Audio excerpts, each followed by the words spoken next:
الله لهم الفاتحة. أعوذ بالله من الشيطان الرجيم. بسم الله الرحمن الرحيم. الحمد لله رب العالمين الرحمن الرحيم مالك يوم الدين إياك نعبد وإياك نستعين اهدنا الصراط المستقيم صراط الذين أنعمت عليهم غير المغضوب عليهم ولا الضالين آمين. بسم الله الرحمن الرحيم. السلام عليكم ورحمة الله وبركاته. الحمد لله رب العالمين وبه نستعين على أمور الدنيا والدين والصلاة والسلام على رسول الله الأمين وعلى آله وصحبه أجمعين. رب اشرح لي صدري ويسر لي أمري واحلل عقدة من لساني يفقهوا قولي. أشهد أن لا إله إلا الله وأشهد أن محمد رسول الله. جزا الله عنا سيدنا محمد صلى الله عليه وسلم بما هو أهله. Alhamdulillah, kita bersyukur Allah memberikan kepada kita kebaikan dan kesempatan. Selawat dan salam kepada junjungan Nabi Muhammad sallallahu alaihi wasallam. Allahumma salli ala Muhammadin wa ala alihi wa ala alihi. Baik, dan marilah kita niat iktikaf dan kita niat duduk di dalam majlis ilmu lillahi taala. Baik, di tangan tuan-tuan perempuan tu ada apa? Tafsir surah An-Nas siri 1. Ni siri 1. Kita bersiri-sirilah.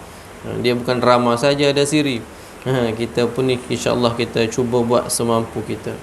Jadi malam ni kita akan cuba baca dua benda. Yang pertama tafsir An-Nas, yang kedua nanti kita akan sambung pengajian kenali nafsu ni insya-Allah. Baik. Tafsir surah An-Nas. Jadi bila sebab dah pegang kat tangan, kita baca yang ni dululah. Baik. Surah An-Nas, bismillahirrahmanirrahim. Sebelum kita mula, biasanya saya mengajar ni, saya akan baca, tuan-tuan dengar cara bacaan dan tuan-tuan ikut. Saya baca, lepas tu dengar, lepas tu ikut. Baca ikutlah. Baca dan ikut. Baik. Kita mula dulu lah. A'udzu billahi minasyaitonir rajim.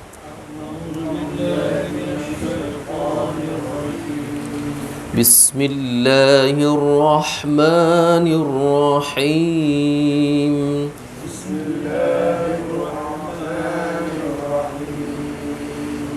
Qul a'udzu birabbin nas.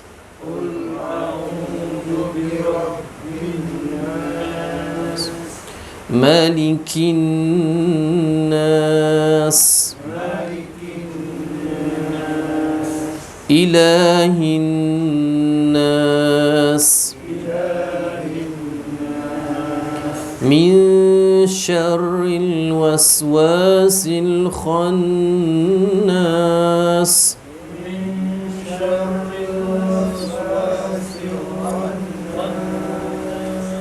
Alladhi yuwaswisu fi sudurin nas.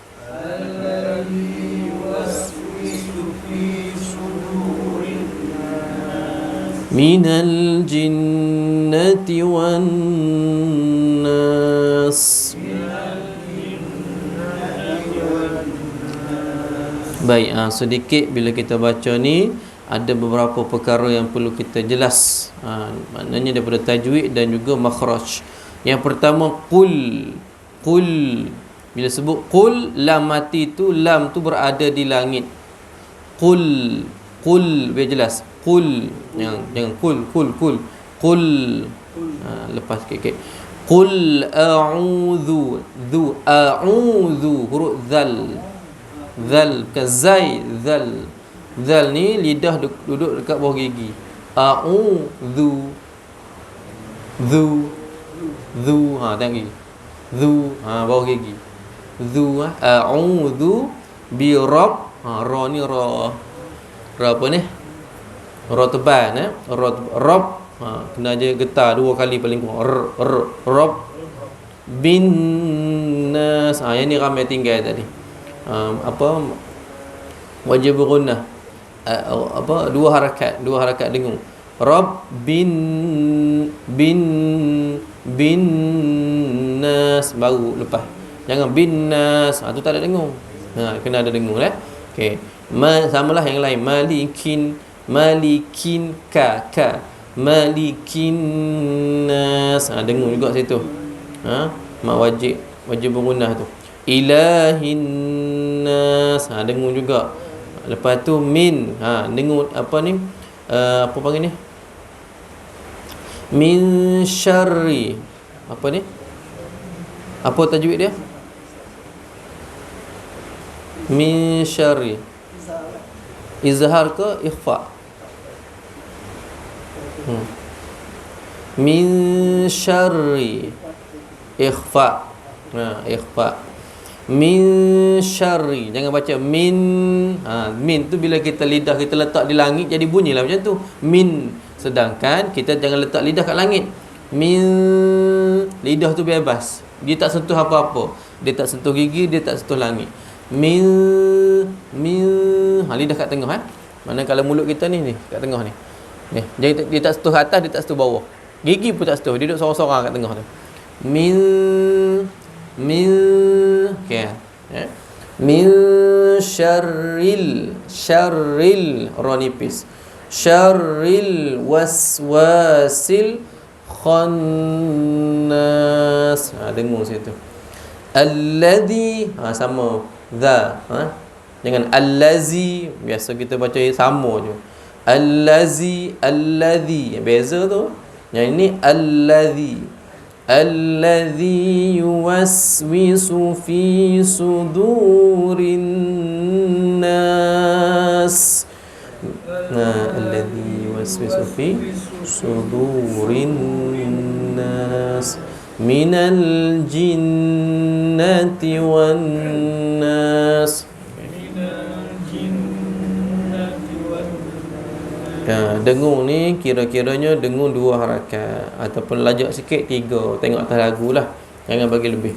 Baik, bismillahirrahmanirrahim. Qul, katakanlah, a'udhu, aku berlindung, bi rabbi, dengan Tuhan nas, manusia. Malikin nas, raja kepada manusia. Ilahin nas, yang disembah oleh manusia. Min syarril waswasil khannas, daripada kejahatan bisikan khannas, sesuatu yang bersembunyi. Khannas ni syaitan yang bersembunyi. Alladhi, yang yuwaswisu fi, yang membisikkan, fi sudurin nas, di dalam hati dada manusia. Sudur minal jinnati wan nas, terdiri daripada kalangan jin dan manusia. Baik, jadi bila kita baca qul a'udzu birabbin nas terus boleh bagi maksud. Tu yang kita nak lah. Jadi baca qul a'udzu birabbin nas ni bukan hafaz mata-mata, hak pendek-pendek, hak banyak-banyak kita baca ni kurang-kurangnya kita tahulah sikit sebanyak makna dia. Pendahuluan. Surah An-Nas adalah surah Makkiyah. Surah Makkiyah ni apa dia? Surah yang diturunkan sewaktu Nabi masih berada di Mekah. Surah Madaniyah pula surah yang diturunkan setelah Nabi berhijrah. Kita ambil atas pembahagian masa, bukan pembahagian tempat. Jadi ayat Quran ni ulama tafsir kita ambilnya bahagi kepada 2. Terbahagi kepada 2 kategori. Yang pertama, ayat Quran yang diturun sebelum hijrah, dan ayat Al-Quran yang diturunkan selepas hijrah. Sebelum hijrah Makkiyah, selepas hijrah Madaniyah. Okey, baik. Dan merupakan muawwizatain. Muawwizatain ni surah-surah mohon perlindungan. Surah-surah yang mana kalau kita baca surah, apa kita kata, surah minta perlindungan lah. Surah yang mana kalau kita amal 2 surah yang Nabi kata dalam hadis, Nabi sebutlah hadis yang menjadi pelindung. Ayat-ayat pelindung lah. Apa dia? Muawwizatain. Qul a'udzu birabbin nas, qul a'udzu birabbil falaq. 2 ayat ni. Biasa kita kapuh, tambah satu lagi, qul huwallahu satu lagi. Jadi 3 qul. Kalau tambah 4 ku jadi kuliah satu lagi. Baca pagi dan petang, melindungi kita, pelindung. Muawwidzatain. Surah ini menjelaskan agar kita berlindung kepada Allah, Tuhan seluruh makhluk. Kita minta perlindungan kepada Allah, yang mana Allah inilah Tuhan segala makhluk. Dan minta perlindungan daripada Allah dari kejahatan musuh yang paling bahaya. Minta perlindungan daripada kejahatan ataupun keburukan yang ditimbulkan oleh makhluk-makhluk itu, iaitu iblis dan para pembantunya. Ini apa dia? Iaitu godaan syaitan. Dan syaitan ini pula tergolong daripada dua kategori, iaitu kategori manusia dan kategori jin. Dua-duanya fungsi dia sama, mengajak kepada keburukan, mengajak kepada maksiat, mengajak kepada lari daripada Allah. Itu syaitan nama dia. Sama ada dia perempuan atau lelaki, sama ada dia manusia ataupun jin. Baik. Jadi apa saja perkara, apa saja makhluk yang menghalang kita daripada taat kepada Allah, yang menghalang kita daripada berbuat baik, maka syaitanlah tu. Sebab disebut di sini minal jinnati wan nas. Baik. Antara manusia dengan jin, mana lebih bahaya? Mana yang lebih jelas mudarat dia? Manusia lah. Hak nampak depan mata ni. Nah, hak nampak depan mata ni bahaya. Inilah hidup larang kita kadang-kadang. Yang ni yang ada apa yang pergi apa dia marah sangat kita buat program ceramah, kadang-kadang dia pergi kerat apa wayar elektrik. Ada juga gitu. Ataupun orang ni buat ceramah elok, dia sekarang ni guna internet kan. Dia pun pergi tutup apa kabel internet apa semua. Tak jadi, tak buat program malam tu. Macam-macam. Yang ni syaitan nama dia. Cuma tak ada tanduk ke. Tak ada tanduk, tak ada ekor. Baik, kadang-kadang pakai kopiah sama dengan kita juga. Ada kira juga. Itu syaitan yang paling bahaya adalah syaitan yang berupa manusia. Syaitan hak berupa jin, kita boleh minta dengan doa perlindungan. Tapi syaitan berupa manusia ni baca doa, bukan dia ditumbuk kita, sakit juga. Kena juga, berdarah juga mulut tu. Tak jadi baca Quran auzubillahi minasyaitanir depan orang. Minta perlindungan tak? Baik, Allahumma salli ala Muhammad. Jadi hak lebih takut, lebih bahayanya adalah syaitan di kalangan manusia, kerana ia zahir nampak depan mata. Tetapi kita duk takut-takut hak tak nampak. Duk takut sangat benda tak nampak. Al-Quran yang agung ditutup dengan surah Muawwidzatain. Al-Quran banyak surah, ayat-ayat dia 114 surah. Ditutup dengan Qul a'udzu birabbin nas ini, dan dimulakan kembali dengan Al-Fatihah, yang mana nak tunjukkan bahawa indahnya susunan permulaan dan penutup. Permulaan Al-Fatihah, pembuka segala-galanya, pengenalan, buka pintu, dan ditutup dengan An-Nas sebagai isyarat bahawa Quran ini sememangnya ditujukan buat manusia. Sebab An-Nas tu kan manusia maknanya. Baik. Dan akhirnya merupakan puncak keindahan dan keelokan. Sebab apa? Para hamba, terutamanya manusia ini, meminta tolong kepada Allah dan berlindung kepadanya daripada awal sampai akhir. Tu kalau auzubillahi. Surah An-Nas membawa makna manusia dan diposisikan sebagai surah penutup, juga memberi isyarat bahawa akhirnya syariat ataupun Al-Quran ini diturunkan buat manusia sebagai tanda kasih sayang Allah, memberi panduan kepada hamba-Nya. Maknanya antara tanda rahmat Allah kepada kita, Allah beri kepada kita Al-Quran sebagai pembimbing. Bukan kata cipta kita lepas tu biar lepas, tidak. Dibagi panduan lagi, bagi pembimbingan lagi. Baik. Yang mana sebagai, kita kata peta lah bahasa kita, peta untuk kita dapat sampai balik kepada Allah. Dan jika dibahas dalam ilmu maqasid syariah yang mutakhir, maka tujuan utama maqasid syariah adalah untuk menjaga insan itu sendiri, iaitu menjaga manusia, hifzul insan. Jadi tujuan pensyariatan, maknanya tujuan Allah turunkan syariat kepada kita, antaranya adalah untuk menjaga kita sendiri, manusia. Jadi tujuan ada hukum hakam, Allah pesan itu, Allah pesan ini, Allah cerita itu, cerita ini dalam Quran dan juga hadis Nabi, daripada kalam Nabi, kata-kata Nabi, hadis Nabi lah, sunnah. Maka semua itu bertujuan untuk menjaga kita sebagai manusia. Bukan nak suruh jaga gajah, bukan nak suruh jaga kucing, tikus, tidak. Tapi jaga kita. Sebab bila kita terjaga, seluruh makhluk lain pun terjaga.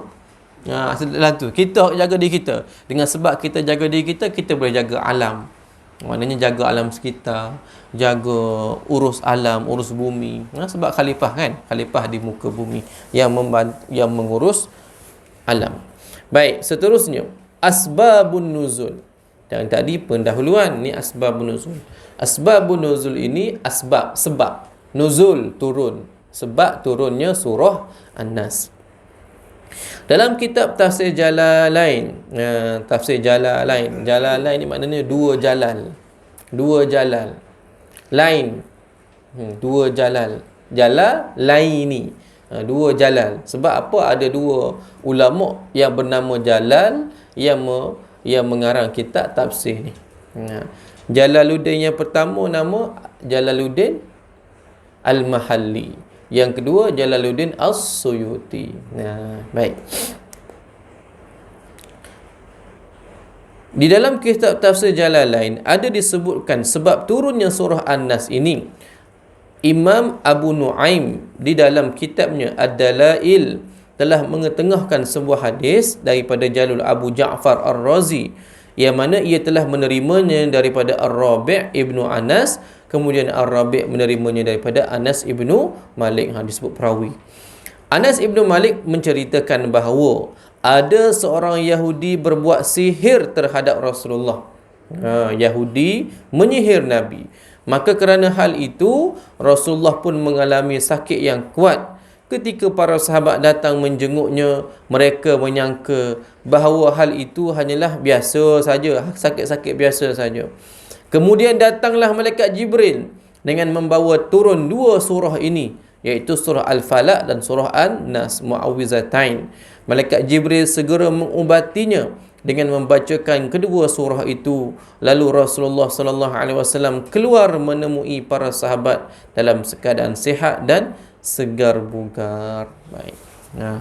Bukan bila cerita tentang sihir, bukan kata Nabi ni tak boleh nak berubat diri sendiri.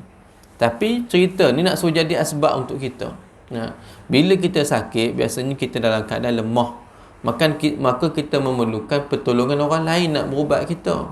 Doktor sakit pun, dia kena doktor lain berubat dia, betul? Dia kena duduk terbaring dah, tak nak ubat diri sendiri dah. Kena doktor lain juga berubat. Dalam hal ini, yang berubat Nabi adalah malaikat Jibril. Ala kulli hal, hak pentingnya nak sebutnya, sihir ni berlaku. Tak kira siapa-siapa pun boleh kena. Dengan izin Allah juga, dan izin Allah itu ada hikmahnya, ada tujuan. Kebanyakan kita bila kena sihir ni, bukan kita kata dia ni pendinding tak kuat, tidak. Allah yang izinkan. Allah izinkan. Sebab tu kita ni kena ada hubungan dengan Allah yang kuat. Allah nak izin pun ada sebab, Allah tak izin pun ada sebab. Bila Allah berizin tu, maknanya untuk kita ni ke depannya adalah hikmah dia. Apa dia? Kita lebih kuat beramal ke, kita lebih ingat kepadanya ke, ataupun dengan sebab kita nak jumpa dengan orang soleh mana-mana ke, nak berubat kita kan jumpa orang soleh. Itu jadi asbab kadang-kadang. Jadi asbab nak suruh kita jumpa dengan siapa-siapa. Kalau kita duduk sihat, tak ada apa-apa, tak ada nak jumpa siapa-siapa, kita seorang je. Ataupun Allah tak izin berlaku kepada kita, tapi kita dapat rasa ada orang nak buat, tapi kita ada ilmu kita, ada amalan kita bersyukur kepada Allah. Terima kasih ya Allah, sihir ini dapat dipatahkan. Tapi untuk kisah Nabi kan, Nabi nak menjadi asbab untuk kita umat, bahawa isyaratnya kalaulah berlaku apa-apa, kita kena ada pendinding, dan juga antara pendinding dan juga yang mengubat kita kata sihir tadi adalah dengan membaca qul a'udzu birabbin nas dan al-falaq. Sebab tu bacalah pagi dan petang. Dalam hadis lah yang disebutkan. Baik. Syekh Abdul Qadir Al-Jailani dalam kitab tafsir dalam yang terkenal dalam dunia tasawuf, iaitu Tafsir Al-Jailani, memberitahu suatu perkara tentang pembuka yang mendalam tentang surah ini. Apabila beliau menghuraikan tentang perkaitan tauhid, penjagaan diri dan hati yang menjadi tempat syuhud, tempat pandang Allah, dan juga hati yang menjadi tempat serangan utama syaitan. Ni. Hati tempat Allah tengok kita, nilai kita, tempat Allah tengok keadaan kita. Dan juga hatilah tempat utama syaitan menyerang kita. Syaitan dia tak suka serang, dia tak mesti serang kat kaki, kat tangan, kat perut. Tapi yang paling utama dia serang raja. Bila serang raja, checkmate lah hak lain tu. Serang kuda, serang apa hak lain-lain tu biasa je. Kena serang raja, automatik mati lain. Jadi tempat serangan utama syaitan pada hati. Jadi di sini Syekh Abdul Qadir Al-Jailani menyebutkan bahawa kepentingan adalah tentang bagaimana seseorang melihat bagaimana kita bergantung kepada Allah, bergantung harap kepada Allah dalam semua keadaan. Dalam hal ini memohon perlindungan kepada Allah. Kita minta. Yang mana syaitan juga telah mengisytiharkan, Iblis telah mengisytiharkan anak Adam sebagai musuh utama. Sebagai memang dia hidup untuk melawan kita je. Dia hidup untuk menggoda kita saja. Lahir saja syaitan ini beranak-beranak, memang tujuan dia nak lawan kita saja. Sedangkan kita bila lahir, tujuan kita adalah kenal Allah. Dia tak sama. Jadi memang mereka diciptakan untuk itu. Dan inilah hikmah Allah paling besar. Hikmah Allah paling besar. Dan kita kena ingat syaitan, ataupun kita kata iblis lah. Syaitan ni macam kecil sangat bunyi. Iblis ni lebih alim daripada Tok Mufti sekalipun. Setakat kita ni kena lah. Kalau Mufti kena, kita ni apatah lagi. Kena macam tu je.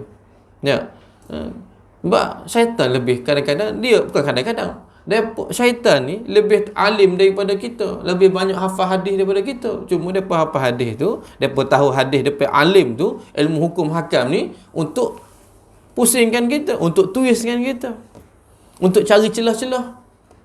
Kita belajar nak suruh kenal Allah, nak suruh dapat beramal. Mereka tahu ilmu untuk sesatkan kita. Tu beza. Orang yang disingkapkan pelbagai rahsia tauhid dan keyakinan. Tauhid iaitu keesaan Allah, keyakinan, yakin kepada Allah, dan dibukakan kepadanya pelbagai petunjuk tentang rahsia agama yang benar dan jalan yang lurus, pasti mengetahui bahawa orang yang berpegang teguh pada taufik, yakni petunjuk ilahi, harus sentiasa menjaga dirinya daripada fitnah syaitan. Jaga diri daripada fitnah yang ditimbulkan oleh syaitan. Yang mana syaitan itu selalu membisikkan pelbagai macam perbuatan jahat ke dalam hati manusia dan menjerumuskan ke dalam musibah dan kesulitan yang berasal daripada khayalan ataupun angan-angan, yang mana perkara itu memang berkait dengan sifat manusiawi kita, sampai hati mereka boleh menyimpang dan sesat daripada jalan yang benar. Dan syaitan tadi, dia boleh membisik-bisikkan gia. Pi. Kelantan gi, sini utara panggil pi. Pi dengan G. Dua je. Dua huruf satu huruf. Pi. Tu je sebut. Kita kalau tak jaga, terfitnah kita. Tak apa, tu je. Jalan. On tak on? On. Ayat lain ni. On. Habis kena fitnah. Tapi itu benda besar. Walaupun satu perkataan saja, satu suku kata, boleh tersesat. Kerana itulah Allah mengajari Nabi SAW untuk menyempurnakan pendidikannya dan mengingatkan orang yang mengikuti ajarannya dari kalangan kaum muslimin, serta memberi petunjuk kepada mereka. Jadi sebab itulah Nabi turun untuk memberi peringatan. Banyak mana kaum-kaum yang terdahulu disesatkan. Kita tahu kan cerita asal usul penyembahan berhala. Nah, cerita asal usul penyembahan berhala. Berhala ni bermula zaman apa? Zaman Nabi, tak ingat dah, Ustaz Uni ada cerita. Maknanya pada awal-awal tu semua tauhid, semua kenal Allah belaka. Tapi bila di kalangan mereka tu ada orang-orang soleh, bila orang soleh tu meninggal, maka syaitan tadi berupa masuk ke dalam tengah-tengah kampung tu, dia beritahu, mati dah dia, tak ada dah dia. Jadi macam mana kita nak hidup ni? Dia selama ni dialah yang duk berdoa, minta rezeki, turun bala, apa, jauh daripada bala apa semua. Dialah yang duk banyak beramal, berzikir kepada Allah. Jadi bila dia tak ada, macam mana kita ni? Maka dia kata macam ni lah, apa kata kalau kita buat patung peringatan untuk dia. Dia start dari situ lah. Patung peringatan. Generasi pertama dia tahu benda ni patung peringatan, tak boleh sembah. Ada duduk situ je. 2, 3, 4, 5. Lama-lama tak tahu dah. Hak bawah kedai-kedai ni tak tahu cerita dah. Maka ikut. Ada patung tu je lah. Lama-lama Iblis datang pula. Generasi kelima kenal, dia datang pula. Tu nampak patung tu. Minta lah apa-apa je tu. Itulah Tuhan tu sebenarnya. Dia gigi sesat kat tu. Lama-lama. Itu asal usul penyembahan berhala. Jadi syaitan ni dia tahu dah. Dia bukan roda terus, tapi dia nak rosokkan anak cucu tu. Tapi bermula daripada perkara syirik yang pertama. Baik. Sebab itulah Nabi diutuskan untuk ingatkan balik manusia. Kepada siapa kita bergantung harap, minta perlindungan, kepada siapa kita menyembah. Itu kerja Nabi.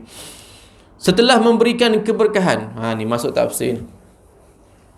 Setelah memberikan keberkahan, iaitu dengan nama Bismillahirrahmanirrahim, Allah memberi berkat. Allah berfirman kepada mereka dengan namanya yang maha agung, Bismillah, dan menyebut nama Allah, dengan menyebut nama Allah yang mengatur kepada semua maslahah hamba-Nya. Setelah Allah memberikan keberkatan, maka Allah tunjuk dengan mulakan dengan nama Allah, Bismillah, sebagai isyarat juga kepada kita bahawa Bismillah ni kan ayat pertama. Al-Fatihah kan, Al-Fatihah ni surah pertama, dan Bismillah tu dikira sebagai ayat pertama dalam Al-Quran. Sebagai isyarat juga, Bismillah nak sebut bahawa setiap perbuatan kita kena mula dengan Bismillah. Baik. Setelah Allah memberi rahmat, maka Allah sebut dengan namanya, yang mana mengatur semua masalah hamba sesuai dengan kedermawanannya. Ar-Rahman. Ar-Rahman ni boleh diertikan dengan Allah Maha Dermawan, Allah Maha Memberi, Allah Maha Pengasih. Dan Ar-Rahman yang pemurah kepada mereka dengan cara menempatkan mereka di bawah perlindungannya, naungannya, untuk menjaga mereka dari sesuatu yang dapat menzalimi mereka, iaitu atas nama Ar-Rahman. Ar-Rahim, lagi Maha Penyayang kepada mereka yang dengan mengingatkan mereka pada sesuatu yang dapat membahayakan dan menyesatkan mereka. Ar-Rahman melindungi daripada perkara yang dapat menzalimi. Ar-Rahim mengingatkan. Allah mengingatkan mereka dengan sesuatu yang boleh menyesatkan mereka. Kalau Ar-Rahman, Allah bagi perlindungan, protection. Kalau Ar-Rahim, di sini Allah memberi peringatan. Ingat, jangan pergi. Maknanya Allah beri peringatan. Macam kita larang anak, jangan ikut, jangan pergi situ, nanti jatuh lubang. Sebab apa ayah tak dilarang anak? Sebab sayang pada anak, takut binasa. Baik. Itu beza dalam ayat inilah. Dan dengan mengingatkan mereka kepada sesuatu yang dapat membahayakan dan menyesatkan mereka, supaya mereka tetap memegang teguh ajaran agama yang benar dan tetap berada di jalan yang lurus. Baik. Itu dalam tafsir Al-Jailani. Yang tafsir Al-Jailani ni tafsir Sufi. Jadi dia punya kupasan bahasannya kat arah tu lah. Jadi kita tengok, nampak dia punya kaedah syarah tadi. Dia lebih kepada untuk supaya kita memahami hakikat, ataupun kita memahami apa yang sepatutnya, apa yang sebenarnya Allah nak tunjuk daripada sudut pandangan batinnya. Itu biasanya tafsir sufi. Untuk memudahkan memahami surah ini, mari kita lihat pembahagian yang mudah yang mana telah ditulis dalam tafsir Al-Qurtubi oleh Imam Al-Qurtubi. Tafsir Qurtubi, Imam Qurtubi. Yang pertama, Imam Qurtubi bahagikan pada 3 ayat yang pertama, Qul a'udzu birabbin nas, malikin nas, ilahin nas. Katakanlah aku berlindung kepada Tuhan yang memelihara dan menguasai manusia, raja manusia, malik, malikin nas, ilah, sembah, sesembahan. Ilahin nas. Pasal ada ilah tu. Ilah tu maknanya Tuhan. Ilah maknanya Tuhan, sembah, yang disembah Tuhan. Dalam bahasa Arab, bila kita tambah alif lam, maknanya dia merujuk kepada kata nama khusus. Contoh, apa dia? Sayyarah. Sayyarah ni maknanya kereta, kan? Betul tak? Sayyarah ni maknanya kereta. Bila kita tambah alif lam, dia bunyi as-sayyarah. Betul? As-sayyarah merujuk kepada kereta itu. Kalau kita kata sayyarah, kereta, mana-mana kereta, tak kisah. Bila kita kata as-sayyarah, jadi kata nama khusus, kereta mana? Tu kereta tu, tu kereta tu. Itulah yang kita merujuk. As-sayyarah. Okay. Ilah, Tuhan. Bila kita letak alif lam kat depan, Allah jadinya. Maknanya itulah Tuhan, tak ada lain, tu saja. Okey, itu mudah-mudah lah, mudah-mudah tafsir, mudah-mudah kita faham bahasa daripada sudut lughah. Bila sebut Allah, ilah, Tuhan. Bila sebut Allah, tambah alif lam sebelum ilah tadi, sebelum lahu, Allah menunjukkan itulah Tuhan, tidak ada yang lain. Di sudut balaghah pun sudah menjelaskan tauhid di situ. Baik. Jadi manusia ni maknanya kita ni banyak terpengaruh dengan ilah-ilah yang lain. Apa dia? Ilah kepada harta, sembah harta. Ilah kepada sesama manusia, takut sangat kepada orang, buat dia suruh apa-apa, buat ikut saja. Ilah kepada harta, buat apa saja untuk dapatkan harta. Maknanya dia menyembah kepada harta. Baik. Sedangkan ilahin nas yang sebenar-benarnya hanyalah Allah. Allah Tuhan kita. Untuk ketiga ayat ini, yang dibahas hanyalah satu tajuk, iaitu manusia berlindung kepada pemilik dan pengatur segala urusan mereka. Kita manusia, bila nak meminta perlindungan, mintalah kepada pemilik kita. Siapa? Allah yang memiliki kita. Dan juga yang mengaturkan kita. Siapa? Allah, tak ada hal lain. Pemilik dan pengatur. Malik, ilah. Baik. Adapun penyebutan manusia secara khusus, walaupun Allah adalah Tuhan bagi seluruh makhluk di semesta ini, ada dua alasan. Kenapa disebutkan di sini Rabbin Nas? Kenapa disebut Tuhan manusia? Kenapa tak sebut Rabbil Alamin? Rabbil Alamin, Tuhan seluruh alam, kan? Dalam Fatihah sebut. Kalau surah ni disebut Rabbin Nas, disebut Tuhan manusia. Sebab apa? Yang pertama, kerana manusia itu lebih mulia dibandingkan makhluk lain. Oleh kerana itu Allah mengingatkan mereka bahawa ia adalah Tuhan mereka, walaupun seberapa mulia pun kedudukan mereka manusia. Sebab manusia ni bila kaya sangat tak ingat apa dah. Kaya sangat boleh pergi mana-mana, rasa dia orang tak buat apa kat dia. Kejap pergi Thailand, lepas tu duduk Australia dah sekarang ni. Tak ingat, tak takut Tuhan dah tu. Dia ingat dia boleh lari dah tu. Bila kaya sangat, bila berkuasa sangat, dia boleh merintah apa saja. Macam Fir'aun, macam Namrus. Ni contoh-contoh dahulu dah ada. Cuma sekarang Fir'aun sekarang pakai kot.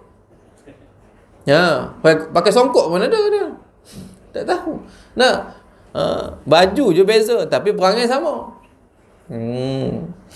Lupa, tak ingat Tuhan. Yang kedua, kerana manusia diperintahkan untuk memohon perlindungan dari segala keburukan, Yang pertama sebab manusia itu mulia. Yang kedua, kita ni manusia diperintahkan untuk pohon perlindungan daripada segala keburukan yang datang dari jenis mereka sendiri, iaitu sesama kita manusia. Dengan menyebutkan mereka secara khusus, Allah memberitahukan bahawa yang berhak untuk mereka minta perlindungan hanyalah Allah, tidak lain, tiada selainnya. Ya, kita ni kadang-kadang ada kan jenis surat apa perlindungan, minta perlindungan. Geng-geng apa Samsung kan dulu kan dia minta wang perlindungan. Ya. Kalau sana panggil apa? Coupling kalau Indonesia. Duit coupling apa. Maknanya dalam satu kawasan tu adalah Samsung minta duit perlindungan. Pendapatan dia melindungi orang. Kalau dia orang yang dia lindungi tak bagi duit, dia tak terlindung pula. Kena tumbuk dah. Siapa nak? Patutnya dia tu yang menyebabkan masalah dah. Bukan orang luar. Tetapi kalau kita tengok hikayat, bukan hikayat, asal usul raja-raja dahulu pun daripada Samsung ni juga sebenarnya. Ya, dia meminta dia beri perlindungan. Tapi nak dapatkan perlindungan daripada dia kena bagi harta. Lepas tu bila rasmi sikit jadi upti. Betul?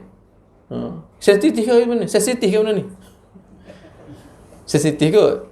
Tapi nak sebut asal usul.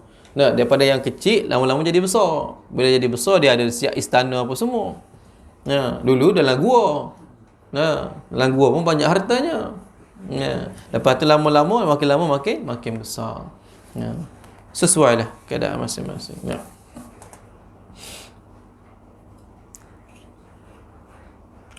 Ada dua ayat setelahnya, iaitu Malikin Nas, Ilahin Nas, Raja manusia, sembahan manusia. Yakni kerana di antara mereka ada yang menjadi raja-raja, namun hakikatnya Allah lah raja yang sebenar-benar raja, Malikul Mulk. Dan kerana di antara mereka ada juga yang menyembah Tuhan selain daripadanya, ni Allah. Oleh sebab itu Allah mengingatkan mereka bahawa Ia adalah Tuhan bagi mereka. Ianya adalah sesembahan mereka. Ianya adalah satu-satunya yang berhak untuk dimintakan perlindungan dan bermohon, bukan kepada peraja-raja atau penguasa dari jenis mereka sendiri. Nak sebut di sini secara jelas tauhid kita. Raja ni dia sebenarnya ketua untuk mengurus. Nak mengurus kita, bantu kita, pemimpin lah. Tetapi bukan pelindung. Pelindung ni Allah semata-mata. Allah yang melindungi. Segala mara bahaya Allah lah yang melindungi. Cara mana Allah melindungi? Itu kerja buat Allah lah tu. Nak hantar siapa-siapa ke. Ya.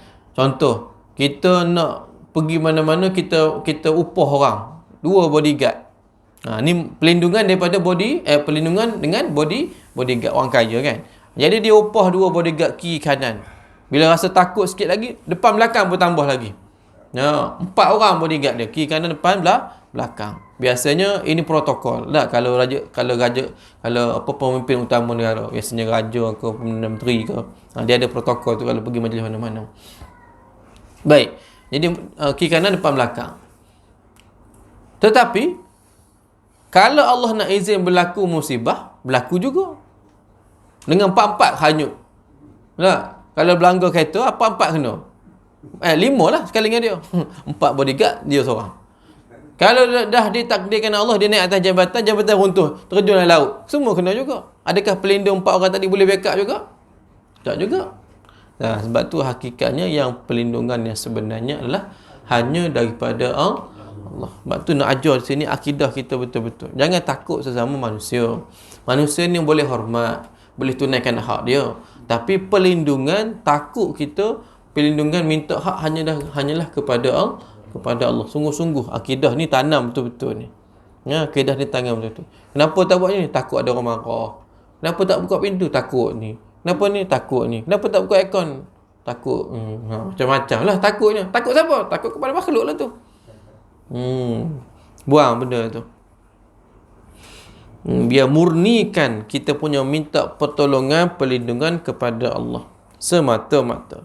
Imam Ibn Kathir dalam tafsir Ibn Katsir menyebutkan bahawa ketiga ayat yang pertama ini, qul a'udzu binas malikin nas ilahin nas, merupakan sebahagian daripada sifat-sifat Allah. Allah nak menunjukkan sifatnya pada tiga ayat ini.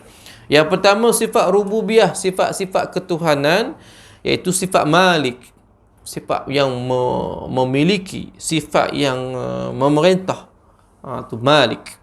Dan sifat uluhiyah yang disembah, ilah, uluhiyah, sifat yang disembah. Dia adalah Tuhan segala sesuatu, yang memilikinya, yang disembah oleh semuanya. Maka segala sesuatu adalah makhluk yang diciptakannya dan miliknya serta menjadi hamba baginya. Segala sesuatu itu milik Allah, dan kepada Allah lah segala sesuatu itu kembali. Kembali apa? Segala-galanya kembali. Di sini kembali meminta perlindungan, kembali berharap. Berharap ni kita tengok qul Allah pula nanti. As-Samad.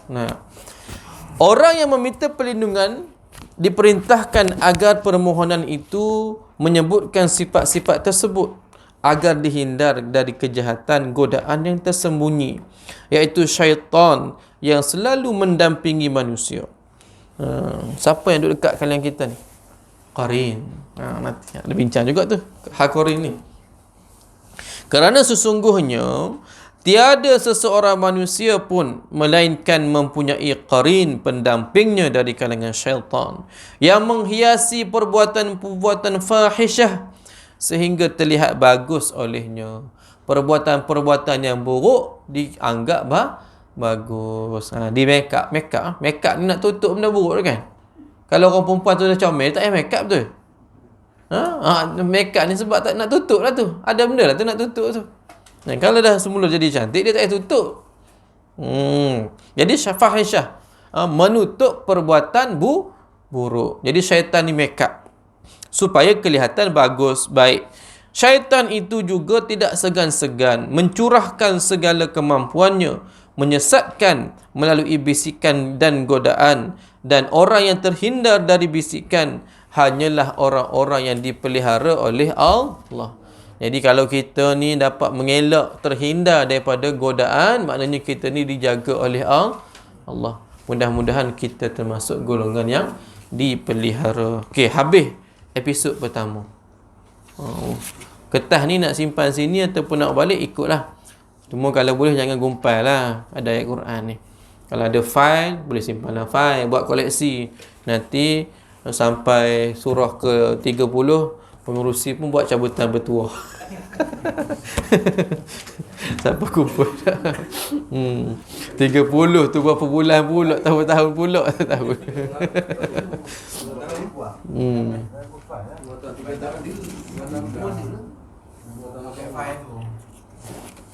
Ini ada banyak lagi ni. Hari ni sebab hujan, saya print 30 ni. Tak apalah, nanti boleh baca, tak ada masalah. Episod 2 panjang lagi. Ni baru episod pertama ni, baru selai. Episod kedua ni saya tengok dalam komputer saya buat dah susun dah tu. Ada 5 muka surat pula. Nanti nak tengoklah macam mana. Yang tu banyak kepada hadis-hadis pula. Ni kita ambil secara umum dulu tafsir. Baik, sebab saya nak boleh buat benda ni kita kumpul ada 7 tafsir. 7 tafsir ulama, mana saya sebutkan Jalalain, ada Qurtubi, ada Ibn Katsir, tafsir apa lagi? Tafsir Jailani, tafsir Hamka pun ada. Baik, nak boleh buat ni. Kita kumpul semua, tak apalah, itu untuk ilmu kita. Baik. Kita sambung sikit dalam tingkatan nafsu. Sikit sajalah, tak banyak, tak apa, tapi adalah kita baca sikit. Baik. Hari ni kita tengok kepada sifat amarah. Sifat amarah. Apa itu sifat amarah? Seperti bentuk emosi lainnya, marah juga diikuti dengan perubahan psikologi dan biologi.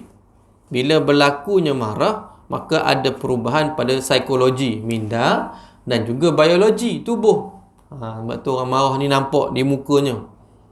Bukan marah di tindakan saja, berubah di tindakan saja, nampak di wajahnya merah, nafas sesak. Tahan nak sesak nafas, jantung rasa berat, enjin nak pecah. Marah tu. dan jantung berdegup kencang. Sebab itu disebut sini, ketika marah, denyut nadi, tekanan darah meningkat. Begitu juga dengan kadar hormon adrenalin dan noradrenalin. Apa nama ni? Apa hormon-hormon lah ni? Hormon-hormon yang mencetuskan tindak balas aktif dalam darah, menyebabkan jantung pump tu kuat. Baik. Sebab tu orang marah dia cepat nak tumbuk tu, sebab ni power dia duk kumpul tu.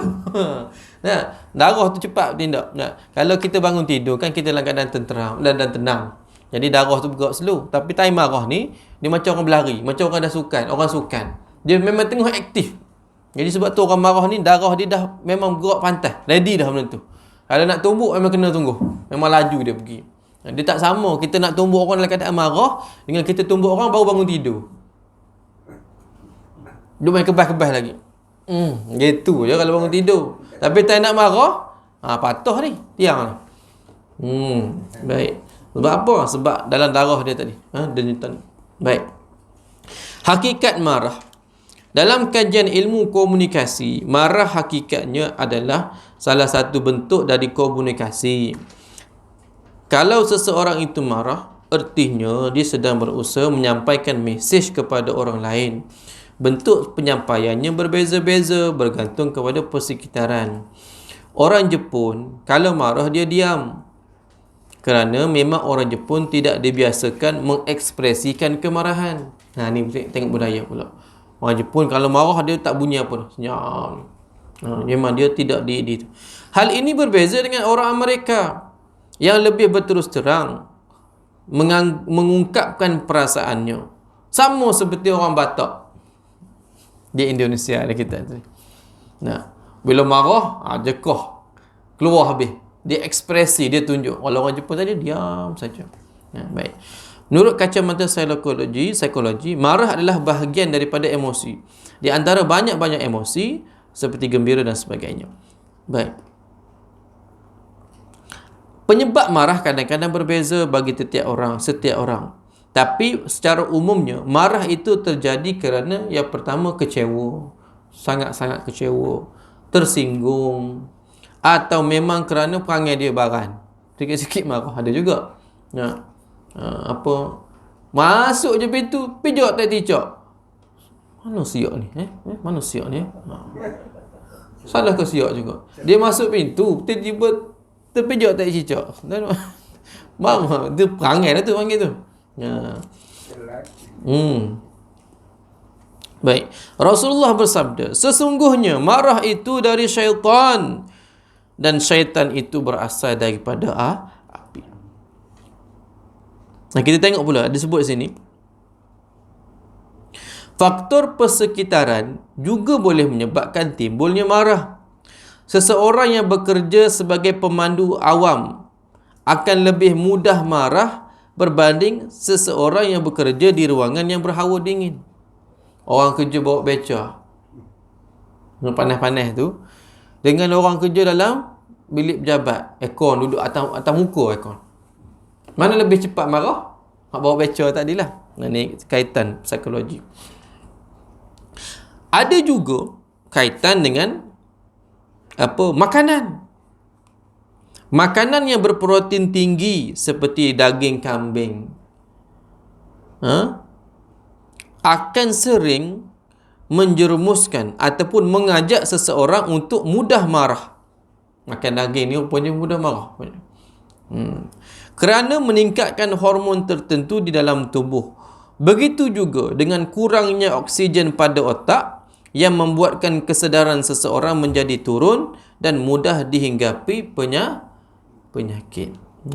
Baik. Kadang-kadang bila tidur lepas asar, cuba tengok udara yang berlaku lepas asar ni macam mana. Udara yang segar waktu lepas subuh tu. Ni udara lepas asar, Nabi larang tidur. Kalau terkejut tiba-tiba, atau bukan asar, bukan zuhur asar, itu kajian lain. Kalau kita tidur dan kita bangun secara tiba-tiba, kita akan jadi mudah marah. Betul tak? Siapa terkejut tiba-tiba ni? Ataupun budak mana ni? Kita jadi mudah marah sebab apa? Antara di sini kait dengan oksigen tadilah. Sebab oksigen dalam tubuh kita belum kita maksimumkan penggunaannya. Sebab kalau waktu tidur dipanggil echo mode. Nah, waktu tidur tu dipanggil mode echo. Echo mode. Tahu echo mode? Echo mode ni mode jimat lah. Kalau apa ekonomi lah. Kalau apa tu aircon kan, time kita tidur malam-malam dia tak bunyi selalu. Bila suhu dah stabil dia relax silent mode. Boleh juga silent mode. Dia tak sama dengan turbo mode. Bila kita duk aktif ni turbo mode. Tapi time kita dah tidur tu dia silent mode ataupun dia echo mode. Jadi bila tiba-tiba nak suruh naik, kita tersedar tu, udara kita duk tengah relax, tapi kita jadi marah sebab apa? Tersedar tiba-tiba. Tu jadi marah tu. Sebab apa? Oksigen tak cukup dalam tubuh kita. Tu ada berkait juga ni. Imam Ja'far Shadiq menyatakan, sesungguhnya marah itu adalah bara api dari syaitan dan dinyalakan dalam hati keturunan Adam. Marah itu asalnya bara. Maknanya batu kayu bara api. Dia tak ada api lagi, tapi dah ada dah. Merah-merah tu. Dari syaitan. Dan dinyalakan oleh syaitan ke dalam hati anak-anak keturunan Nabi Adam, anak keturunan Adam. Dan sesungguhnya salah seorang di antara kamu apabila marah, maka merahlah matanya dan berdetak cepatlah jantungnya, lalu masuklah syaitan menguasai ke dalam dirinya. Dua hadis tersebut ataupun dua riwayat tadi, setidaknya kita dapat simpulkan bahawa kemarahan pada diri seseorang serupa dengan perbuatan dan sifat syaitan. Marah pun sering dikaitkan dengan sifat api yang panas, sementara api itu sendiri bahan bakar penciptaan syaitan. Jelaslah kiranya jika Rasulullah dan para pemikir Islam banyak menjelaskan ataupun mengaitkan marah itu dengan api. Baik, panjang pun cerita ni.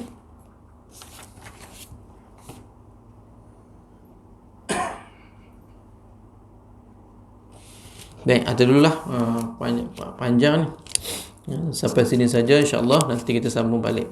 Maknanya mukadimah marah tu apa dia. Jadi kita akan tengok macam mana ayat Quran cerita tentang bagaimana Allah memerintahkan supaya sujud pada Adam, macam mana reaksi iblis dan sebagainya. Baik, kenapa manusia marah, cara-cara hilangkan marah. Wallahu ta'ala a'lam. Bismillahirrahmanirrahim. Allahumma salli ala Muhammadin wa ala ali Muhammad. Allahumma faqihna fid din wa 'allimna at-ta'wil. Wa sallallahu wa sallam alaihi walhamdulillah. Assalamualaikum warahmatullahi wabarakatuh.